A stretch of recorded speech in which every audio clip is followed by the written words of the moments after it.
Olá, colegas! Estamos dando início a mais uma edição do podcast Conexão Crefito 4. O podcast conecta você à sua profissão. E hoje recebendo uma pessoa importantíssima para a terapia ocupacional, Derivan Brito Silva, presidente da Abrato, juntamente com a nossa diretora tesoureira do Crefito 4, Alida Andrade. Se você tem dúvidas sobre como surgiu a terapia ocupacional, como se desenhou fazer ao longo da história para entender como nós estamos hoje, não perca esta edição. Você é o nosso convidado, terapeuta ocupacional e também os fisioterapeutas que querem interessar em conhecer um pouco mais da nossa co-irmã terapia ocupacional. Bom, prazer estar recebendo você no Crefito 4 e também no Conexão Crefito 4, o podcast que conecta os profissionais à profissão. Derivan, nós já tivemos uma conversa gigante aí ao longo desses dias no Crefito 4 e agora estender isso para a comunidade profissional. Nós fizemos ao longo do cinquentenário da terapia ocupacional várias ações, várias descentralizadas pelo estado inteiro, e isso culminou também com a produção de uma websérie da terapia ocupacional, Memória Viva, que está hoje disponível nos canais do Crefito 4. Só que aí você surge, depois deste cinquentenário de regulamentação da profissão, com uma tese, e você é um grande estudioso da história da terapia ocupacional. Então, a gente não poderia deixar de perder isso aqui e levar isso para a profissão, Alida? E dividir um pouco, de uma outra forma, porque uma coisa é você produzir uma tese, outra coisa é você produzir um livro e agora um podcast, para popularizar esse conhecimento. E eu fiquei muito curioso, sabe, Derivan, com as falas que nós tivemos ao longo desses dias nos bastidores do podcast, sobre o surgimento da terapia ocupacional no mundo. Queria que você falasse um pouquinho mais sobre isso. Então, boa tarde a todas e a todos. Então, primeiro, agradecer a minha colega Alida pelo convite, ao presidente do Crefito 4, Anderson, por estar aqui, E eu acho que falar do surgimento da terapia ocupacional é algo que sempre traz alguma novidade, Alguma coisa para a gente revivar nossa memória, nossa história e também preencher alguns espaços daquilo que a gente chama de identidade profissional, que a gente vai construindo.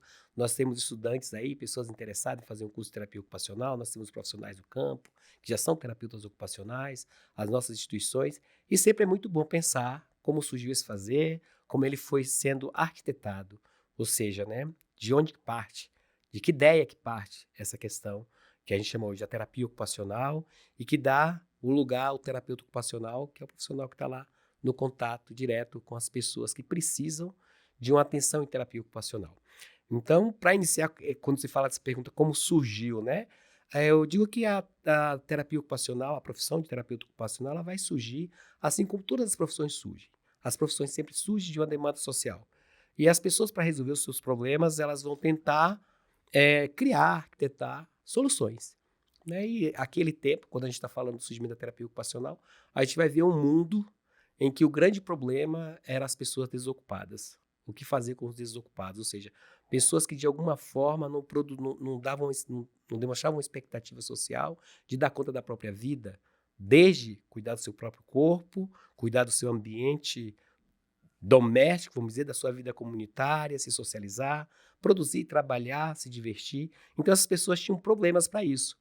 E naquela época, a forma que a sociedade tinha para dar conta desse problema era fazendo uma institucionalização, isolando essas pessoas da vida comunitária. E apesar de isolar essas pessoas da vida comunitária, a sociedade tinha que dar um jeito do que fazer com essas pessoas lá na vida nesse isolamento. Então a gente vai ter aí a questão dos que a gente chama hoje, a gente fala da grande área saúde mental ou da psiquiatria, a gente vai falar das vulnerabilidades sociais, pessoas que estavam à margem da sociedade, sem estar na engrenagem social. Como é que era esse isolamento? Então, dentro dessa condição de isolamento que essas pessoas passam a conviver, é preciso entender o tempo e o que é um dia a dia dentro de uma instituição. E aí a gente começa essa ideia de que as pessoas precisam se ocupar. E se ocupar no sentido de que naquele espaço ela precisava fazer coisas para, quiçá, ser produtiva ali. Porque naquela época não tinha expectativa dela voltar para a sociedade. Aquilo era a vida delas. Mas naquela vida também tinha cuidar do corpo, cuidar da instituição, cuidar do ao redor. E aí, de repente, começa essa sacada que então as atividades, as tarefas, os ofícios, fazer esses ofícios que a gente tem, né, as coisas que é do dia a dia, essas pessoas também tinham que ter estrutura para dar conta disso. E a gente começa a ver nascer, então, o que eu chamo na minha tese de uso da ocupação. O uso da ocupação, ou seja, para ocupar o tempo dentro de um espaço com algum sentido. Lógico que hoje a gente vai falar que aquilo lá não tinha sentido, né? Aquelas práticas fazendo naquele tempo não tinha sentido. Mas se a gente for olhar lá no tempo, tinha alguma ideia do que, por que tinha que fazer. E aí começa, então, primeiro essa questão da localização de onde está a ocupação, e aí essa ocupação que permite, de alguma forma, seja boa ou ruim, criar uma identidade de vida, né? Ou seja, a vida passa por um viés ocupacional. E essas pessoas começam, então, a ser gerenciadas, vamos dizer assim, né? E essas pessoas estão controlando, vão dizendo, então você vai para ali, você vai fazer isso, você vai fazer aquilo. Então a pessoa não tinha tanta autonomia. Apesar dela ter uma capacidade de fazer coisas, ela estava sendo gerenciada por outros. E aí, no ponto depois que a sociedade vai evoluindo, a ciência vai chegando, e a gente vai saindo de um lugar, né, de explicar as mazelas do mundo numa questão mais espiritual, do espírito, e a gente passa a entender carne e osso, e a gente começa a dizer, não, isso tem uma questão psicológica, emocional, fisiológica, né, que hoje a gente vai falar motor, percepto, cognitivo, sensorial, social, que são as palavras que são importantes para a nossa categoria, e de repente as pessoas descobrem, então, que essas ocupações, essa forma de ocupar o tempo, pode estruturar o sujeito, pode dar uma estrutura para ele de vida, né? Então começa a ter uma ideia, uma crença, que a ocupação tem um valor terapêutico. E aí a gente está falando de um momento em que a ciência está posicionada à medicina, né? A medicina ganha esse destaque para dizer que então ela tem que dar uma resposta, fazer um diagnóstico, e desse diagnóstico ela fazer uma prescrição. Então a gente vai ver nascer a terapia ocupacional, essa ideia de terapia ocupacional enquanto uma estratégia, assim como nasceu a fisioterapia, nasceu a nutrição, nasceu a enfermagem, a farmácia, tantas outras profissões, a gente vai ver lá dentro desse campo da medicina, né? E ali tentando dizer, não, isso tem um efeito terapêutico. E a gente cria uma ideia de efeito terapêutico e a gente começa a tentar entender, né, esse sujeito no seu fazer. Que para terapeuta ocupacional, a gente diz assim, a gente olha para o que as pessoas fazem no seu dia a dia. E quando elas encontram um problema nesse dia a dia e elas não conseguem responder esses problemas de forma assertiva ou de forma que elas desejam, que seja expectativa social, a gente diz aí nós temos um problema, né, desse fazer, dessa ocupação e que precisa de um especialista para olhar para isso, tentar entender esse problema e, numa perspectiva ocupacional, dizer aqui temos estratégias. Então, você vai ver que a profissão vai crescendo junto com a ciência. A ciência vai explicando o mundo, a gente vai entendendo que o homem, né, aquela grande discussão de corpo, mente, espírito, alma, então tudo isso vai burburizar, e depois a gente vai tentando, dentro de uma ciência positiva, entender o que é a vida, o que é o mundo, e a ocupação para a gente cria a nossa identidade, né? A gente começa a olhar e explicar essas coisas por esse meio. Eu posso entender que tudo quanto é componente das tarefas de vida diária formam o desempenho ocupacional da pessoa, e é nisso que a terapia ocupacional se dedica? A gente vai dizer quando a gente fala dessa palavra de desempenho, a gente pode estar olhando sim para o desempenho, mas não apenas para o desempenho, porque muitas vezes eu tenho desempenho, mas eu não tenho outras condicionantes que essa pessoa possa usar esse desempenho para se fazer, né? Então, por isso que no Brasil a gente fala muito atividade humana, fazer humano, cotidiano, como palavras identitárias que vai tentar explicar dizendo assim, olha, terapeutas ocupacionais se interessam pelo que as pessoas fazem num dia comum. Essa é a nossa essência. E quando a gente olha para um paciente, a gente está dizendo, independente, vamos dizer assim, dessas outras situações que afetam a forma como eu faço, como eu me entendo enquanto um ser ocupacional, o que é isso? A gente fala muito hoje, é o ser biopsicossocial, né? A gente vai aumentando. Exatamente. E eu digo que para a gente entender esse ser ocupacional, a gente precisa olhar para todas essas dimensões. Então, por isso que diz que o olhar do terapeuta ocupacional é um olhar multifacetado, complexo, muito difícil de explicar, porque na realidade nós somos seres difíceis de explicação, né? Mas pensa, a gente está fazendo aqui esse podcast, a gente está se ocupando. Isso aqui tem um sentido para existir. Então, seja ele no improviso ou fora de improviso, a gente está dando conta de demanda cognitiva, visual, auditiva, a gente está tentando se dar conta desse cenário aqui, que para a gente que está aqui no podcast, a gente está sabendo o que está tudo aqui, mas quem está nos vendo está tendo imagem. Mas veja, são muitas dimensões da ocupação que os terapeutas ocupacionais se dedicam a olhar, interpretar e, a partir daí, criar seus diagnósticos. E a partir do momento que a gente cria diagnósticos terapêuticos ocupacionais, que a gente diz, essa é a dificuldade, está aqui. Por exemplo, diagnóstico, eu tenho dificuldade de pentear cabelo, eu tenho dificuldade de escovar os dentes, eu tenho dificuldade de me vestir, eu tenho dificuldade de trabalhar. Mas aí quando eu falo de dificuldade de trabalhar, você pensa que é um âmbito muito grande, então eu tenho que especificar. Não, no meu trabalho eu tenho dificuldade de fazer essa e essa tarefa. Ou eu não consigo me organizar na tarefa, ou eu não consigo organizar meu ambiente, ou seja, eu não consigo desempenhar, ok? E aí quando essas falhas acontecem, eu estou falando de um olhar abrangente do terapeuta ocupacional, e aí ele não trabalha sozinho. Ele precisa muitas vezes, para que a sua prescrição ou a sua intervenção, vamos dizer assim, tenha solução, ele se vai trabalhar em equipe. Porque muitas vezes ele vai descobrir que esse paciente não penteia cabelo por determinadas condições e que outras profissões podem ajudá-lo a recuperar essa dimensão do pentear cabelo. As pessoas precisam entender o que a profissão pode ajudá-lo, né? Porque assim, parece que são tarefas comuns, que são do dia a dia, mas quando você tem alguma limitação, isso faz toda a diferença na independência da pessoa. Derivan, escutando a sua fala, a gente tem uma dificuldade muito grande de definir o fazer da terapia ocupacional para que a grande massa entenda o nosso fazer e fique fácil de entender quem é o terapeuta ocupacional. Pela própria complexidade da profissão, né? E quando eu preciso dele. E aí, te escutando, acho que 2 palavras ficaram aqui na minha cabeça: autonomia e independência. O profissional que vai te ajudar na sua dificuldade, independente do seu diagnóstico e da sua idade. Se você, no seu dia a dia, não consegue fazer de forma com autonomia e independência, é o terapeuta ocupacional. Antes do Derivan te responder e entrar nessa transição de fazer para disciplina, eu queria que você me perguntasse, me respondesse uma coisa. Como você quis fazer terapia ocupacional? Você conhecia a profissão? Não, e eu nunca tinha visto um terapeuta ocupacional na minha frente. De onde você chegou na terapia ocupacional? Lá na época que eu fiz, eu sou novinha, tá? Até para que você entenda a minha pergunta, o que despertou em alguém no ensino médio, né? No ensino médio, cursar terapia ocupacional, porque é o que talvez assim, a gente tem uma dificuldade para que o paciente entenda, para que o gestor público entenda e para quem está no ensino médio queira fazer. Porque nós estamos falando de uma profissão imprescindível, sempre atual, cada vez mais moderna no mundo atual, que tem uma empregabilidade muito grande, mas assim... De onde que surgiu esse desejo?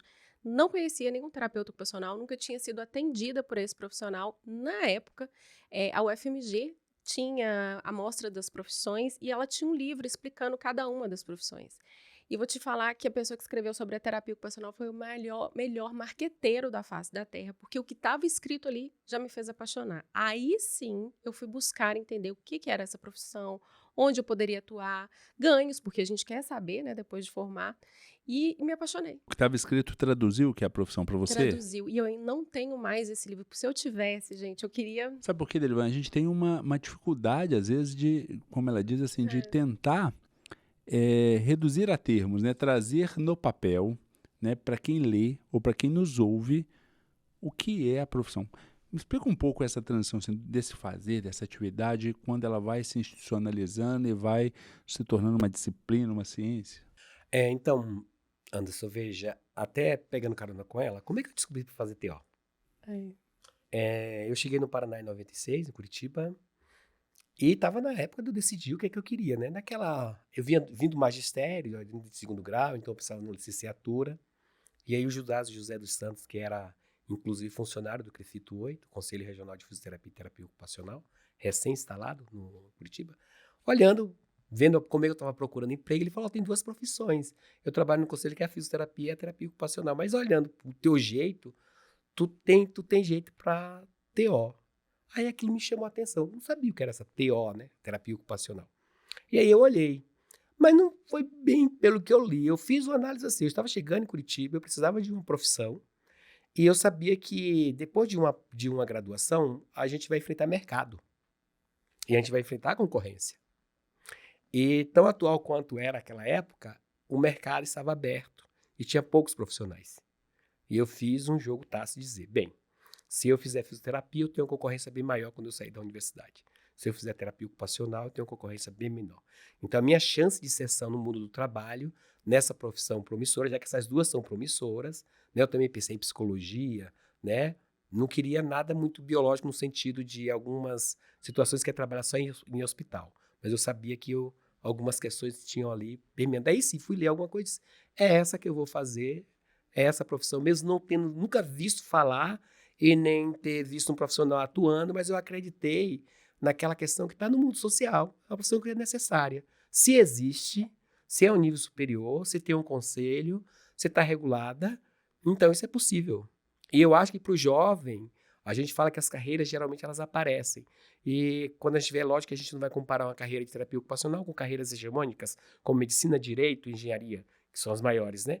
Mas hoje o jovem também quer novidade, ele quer carreira que possa permitir para ele trajetórias, né, de criação, de criatividade. E eu acho que a nossa profissão carrega isso. Né? Nós temos uma necessidade de profissionais no campo, né? Está aí, aberto. E eu não estou dizendo que seria fácil entrar nesse campo, mas estou falando de uma questão de possibilidade de inserção, né, e possibilidade de se criar e ajudar a construir uma profissão tão maravilhosa como essa, tão complexa. E aí, voltando como ela se tornou, entra no campo disciplinar, a gente vai lembrar ali no início do século a questão de explicar, né, o que, o porquê, a causa e a consequência, e o que é que faz diante de um problema. Então, a gente vai ver que os terapeutas ocupacionais naquela época desenvolvem o que a gente até hoje tem muito forte para a gente, que a gente pergunta assim, você já fez análise dessa atividade desse paciente? Você sabe o que é exatamente essa análise? Né? Então, todo terapeuta ocupacional no Brasil, seja ele com um ano de formado, um estudante, você vai perguntar, você teve análise de atividade na universidade? Ele vai te dizer, tive. E o que é essa análise de atividade, que a gente poderia falar análise de desempenho ocupacional, análise da ocupação, tem termos, mas a gente sabe que o identitário nosso é análise de atividade, que é aquela disciplina, que todo curso tem a disciplina que é raiz, né? E o pessoal fala, se você não souber fazer aquilo, você não vai saber fazer o ato. É difícil, mas você vai ter que aprender a fazer isso aqui, porque isso faz parte do raciocínio. Então, quando eu penso em análise de atividade, você me pergunta por que é tão difícil explicar esse fazer, é porque o que a gente analisa, as pessoas sabem fazer. Se eu perguntar, tomar banho, né? Quando eu falo pessoas, estou pensando já uma pessoa adolescente, adulto, né? Depois criança a gente pode tratar de outra forma. Mas, ou seja, é esperado que todo mundo saiba tomar banho, escovar os dentes, pentear cabelo, passar um desodorante, abotoar uma camisa, vestir uma calça, vestir uma saia, colocar uma peça íntima, ok?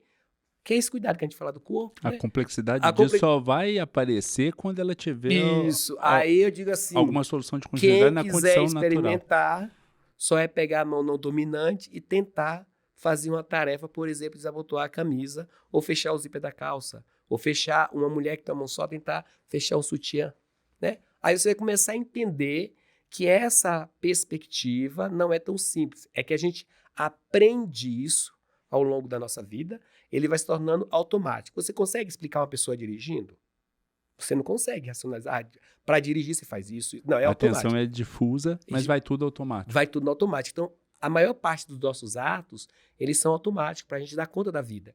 Então, quando eu estou tomando banho, na maior parte do tempo, eu estou tomando banho para fazer alguma outra coisa. Ou eu estou escovando os dentes que eu vou fazer outra coisa. A gente está sempre nessa relação de coisas conectadas, muitas atividades conectadas, né? Para dar conta do quê? Da vida, da participação social, das coisas que compõem o meu dia a dia. Né? Então, cada ato, né, ou cada tarefa, quando eu digo, eu vou no shopping, né, para eu dizer que eu vou no shopping center, fazer uma compra, essa é a meta. Mas para cumprir essa meta, que é uma forma ocupacional, que tem sentido para mim, que está estabelecido na cultura, eu tenho que dar conta de um arranjo ocupacional. E muitas vezes não. Os terapeutas ocupacionais olham para isso e o paciente diz, eu quero ir ao shopping, como você disse, e eu não consigo, eu não tenho autonomia, eu não tenho independência. A gente vai olhar tudo que envolve isso. E muitas vezes, o ir ao shopping não é o problema dele pegar o táxi ou o ônibus e ir até lá. É que ele não consegue tomar banho sozinho. Ou ele não consegue colocar a meia, ou ele não consegue colocar o calçado. Ou ele não consegue se vestir. E aí estratifica a atividade para encontrar a dificuldade. E é o único profissional que faz isso, é o terapeuta ocupacional. E aí a gente tem uma série de situações que isso foi criado na nossa disciplina. Só que para a gente analisar uma atividade, a gente tem que entender esse homem, esse ser ocupacional, na sua dimensão biológica, na sua dimensão psicológica. E aí, quando eu falo psicológica, quero chamar a atenção aqui que eu não estou confundindo com psicologia ou com o psicólogo, porque a psicologia com a biologia são ciências básicas e elas nos oferecem conhecimentos para que eu consiga interpretar o impacto que tem, e aí por isso que a gente na lei vai falar de capacidade mental, né, que é a nossa capacidade de projetar, de organizar, de planejar, porque isso é nosso ato privativo. Como é que eu faço isso pela mente? Como é que eu domino meu corpo? como é que eu entro no ambiente, como eu me comporto nesse ambiente. Então, o fazer do terapeuta ocupacional, ele tem uma certa complexidade de explicar, porque geralmente, ninguém quer explicar a sua profissão por uma coisa muito simples, né? Porque ela pode cair num mesmismo, numa questão como se não tivesse técnica, como se não tivesse um raciocínio Tem profissional. medo de, ao simplificar, Ao se simplificar, limitar. isso, ficar pejorativo, né? Então, tem uma frase que terapeutas ocupacionais, por exemplo, se incomoda, quando as pessoas dizem assim, os terapeutas ocupacionais, terapia ocupacional é para ocupar o tempo das pessoas. E eu passei muito tempo sofrendo com essa frase. E hoje eu tô de bem com ela. Eu digo, é isso mesmo, é minha essência, eu ocupo o tempo das pessoas. Quem não consegue ocupar seu tempo dentro de um espaço, de acordo com o que ele deseja, que é esperado, me chama. Que eu vou tentar sentar com você e tentar entender por que é que você não está conseguindo fazer as coisas que você deseja ou que é esperado que você faça em determinado espaço e tempo. Então, a gente não espera que um jovem de 25 anos, por exemplo, passe 12 horas do dia no videogame. A não ser que isso seja a profissão dele. Mas uma criança, a gente também não espera que aos 7 anos, uma criança passe no brinquedo, ali brincando, a maior parte do tempo. Não espera que um adulto jogue baralho durante o dia inteiro. São expectativas sociais. Por quê? Porque tem ocupações que são significativas a cada momento da vida e que preenche o tempo e que dá lógica a esse tempo. Então, por isso que hoje eu sou muito tranquilo com a questão do ocupar o tempo. E eu acho que a gente tem um medo de dizer isso pra gente. A gente ocupa o tempo das pessoas, né? E, não, no final da conta, a gente quer que ele se ocupe de forma significativa, dentro de expectativa, dentro de um lex cultural. Né? O que culturalmente é isso? Às vezes ressignificar. Se ressignificar essa questão. Então, a gente está todo o tempo... eu brinco hoje na graduação que eu digo assim, a gente precisa desocupar de algumas coisas para se ocupar com outras. E esse é um fluxo da vida. E não é tão fácil. Muitas vezes a gente tem problemas em se ocupar porque a gente não conseguiu desocupar. E isso é a nossa capacidade mental. Porque eu sei que eu tenho muitas coisas para fazer, mas agora eu estou nesse podcast. E eu preciso me concentrar aqui para dar conta desse podcast. Então eu estou me desocupando de uma série de coisas que eu tenho para fazer. Mas eu estou aqui, agora, presente, nessa ocupação, tentando ter um desempenho adequado, dentro do esperado. Você me convidou, você tem uma expectativa. Você disse, olha, não podemos perder a chance de ter o Derivan aqui. Então, esse é o ser ocupacional que cria identidade. Então, a terapia ocupacional, ela está diretamente ligada ao ser humano. Então, você não consegue tirar ela do ser humano. Algumas profissões, ela trabalha com objetos que não fazem parte da vida. Ok? Então, vou dar um exemplo assim para principalmente a juventude entender do que falo. O engenheiro. O engenheiro não lida com o objeto que é a vida dele. Ele não constrói casa toda hora. Ele não está toda hora construindo casa, ou prédio, ou fazendo vida. Faz isso, né? Quando você vai para a TO, e o engenheiro está olhando para fora, para o externo. O terapeuta ocupacional, quando ele começa a sua graduação, o primeiro desafio é ele próprio se entender como um ser ocupacional, como um ser de ocupações. E ele entender como é que ele constrói essa existência dele ocupacional. Para ele ter uma sensibilidade e uma empatia de entender o outro. E aí o fim desta disciplina, desta profissão, como que você me explicaria? O fim no sentido dela ter sido do fazer, não. o Qual a propósito? finalidade? Qual o propósito? Qual o objetivo da intervenção, da assistência? Para nós, eu vou dizer o que arrepia todo terapeuta ocupacional. Pelo menos me arrepia, que esse é o fim, né? O que me arrepia é quando alguém diz, eu não consigo fazer isso.